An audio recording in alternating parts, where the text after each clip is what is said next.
TMC 5 বছর আগে গায়ের জোরে নমিনেশন আটকে দিয়ে আমাদের ভোট লুট করে বিনা কন্টেস্টে পঞ্চায়েত দখল করেছে। গত 5 বছর পঞ্চায়েতে কি করেছে আজকে আমাদের হিসাব চাইতে হবে।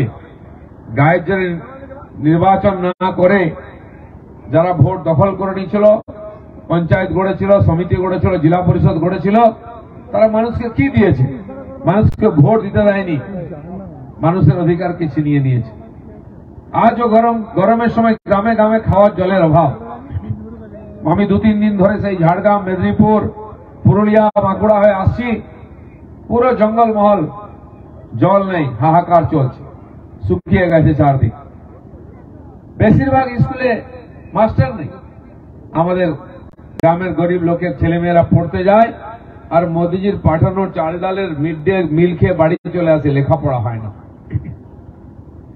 এই জঙ্গলমহলে যে গরিব গুরবা মানুষ যাদের পাকা বাড়ি নাই, মোদিজি তাদের জন্য টাকা পাঠিয়েছেন, বাড়ির জন্য একটা বাড়িও কমপ্লিট হয়নি। বেশিরভাগ বাড়িতে শৌচালয় নেই, পাকা পায়খানা বানিয়ে দেওয়ার জন্য 10,000 টাকা, আর এখানকার 3,000 টাকা, 13,000 টাকা দেওয়ার কথা, তাও বেশিরভাগ লোক পায়নি, উল্টো তাদের কাছ থেকে 1,000 টাকা করে দিয়ে নিয়েছে। গত 2.5 বছর 3 বছর হতে গেল, করোনার সময় যে লকডাউন হয়েছিল, প্রধানমন্ত্রী গরিব মানুষের জন্য ফ্রিতে চাল ডালের ব্যবস্থা করেছিলেন। সে চাল আমরা পাচ্ছি 5 কিলো, কিন্তু ডালটা এখানকার টিএমসি সরকারের মন্ত্রী খেয়ে নিয়েছে, ডাল কাউকে দিল না। 1 কিলো করে ডাল প্রত্যেককে মাসে দেওয়ার কথা আছে। উজ্জ্বলা যোজনায় যে ফ্রিতে গ্যাসের কানেকশন হয়েছে, প্রধানমন্ত্রী 3 মাস 3টা সিলিন্ডার সেই মায়ে বোনদের 20 কোটি লোককে দিয়েছিলেন এবং সঙ্গে 500 টাকা করে বাজার করতে দিয়েছিলেন।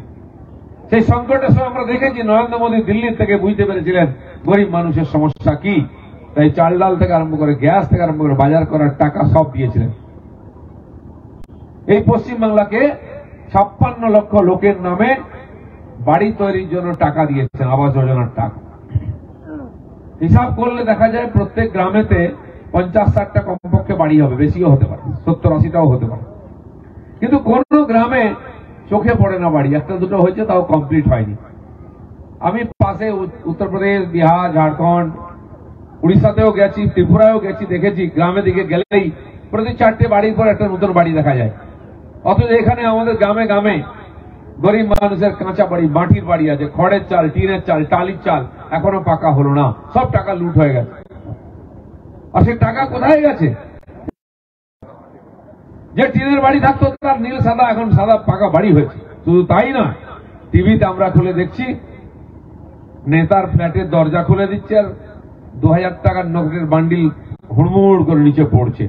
আমরা যেমন ধান চাল ঢালি সেরকম টাকা ঢালছে। কোথাকার টাকা, কার টাকা? এই গ্রামগঞ্জে গরিব মানুষের টাকা লুট করে নিয়ে যাওয়া হয়েছে। কেষ্টমন্ডল ওইখানে বীরভূমের 550 কোটি টাকার মালিক, তার মেয়ের অ্যাকাউন্টে 17 কোটি টাকা একটা অ্যাকাউন্টে। এরকম কত অ্যাকাউন্ট আছে? সে বলছে আমি জানি না কোথা থেকে টাকা আছে, আমার বাবা রেখেছে।